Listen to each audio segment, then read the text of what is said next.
粵語搞笑場面。想了解何謂恐懼好簡單，邊個夠膽錫佢？我嚟。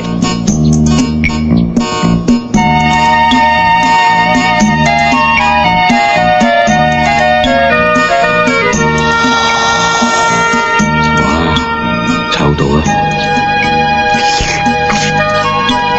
頂唔到，我認輸啊！算啦，你望到我咁耐，都算好嘢噶啦。訓練係由淺入深噶嘛，使唔使嚟就咁高度數先？啱嘅，玩個樣啊！呢度有屎一篤，邊個夠膽掂佢？咁多嘢唔玩，你使唔使玩屎咁核突嘅嘢啊 ？Why not 啊？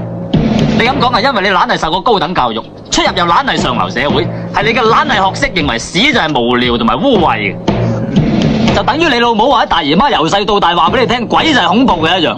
所以就算篤屎唔臭，你都一樣睇佢唔起；鬼唔埋嚟咬你，你都一樣會驚。如果我哋能夠反轉呢個觀念咁就得啦，夠膽埋嚟鬥下佢。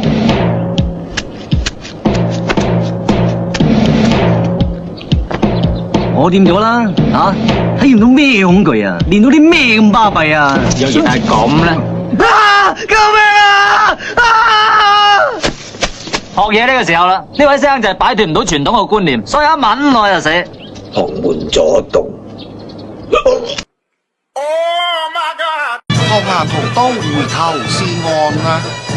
你睬下我啦，我不過想喺臨死之前結交個朋友啫。係啦，點樣上去救師傅啊？所以話做妖好似做人咁樣，要有仁慈嘅心。有咗仁慈嘅心，就唔係妖，係人妖。嗱，佢明白啦，你明白未啊？人同妖精都有阿媽生，不過人係人喇媽，妖係妖喇媽。我頂唔順啊！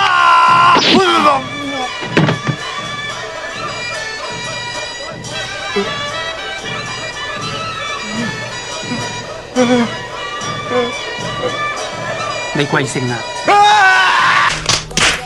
不如我哋出去跳舞。其實坐喺度傾下偈咪仲好。我悶啊，你陪下我啦。既然你堅持，好啦。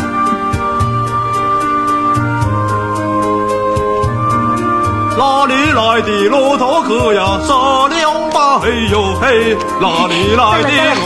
你跳得好好啊，我哋翻埋去傾偈。但我突然間又好想跳舞。千祈唔好啊，我突然間好想傾偈啊。好啦，翻嚟。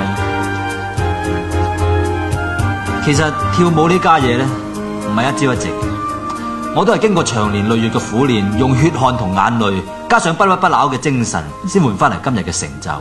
你頭先見到嘅啦。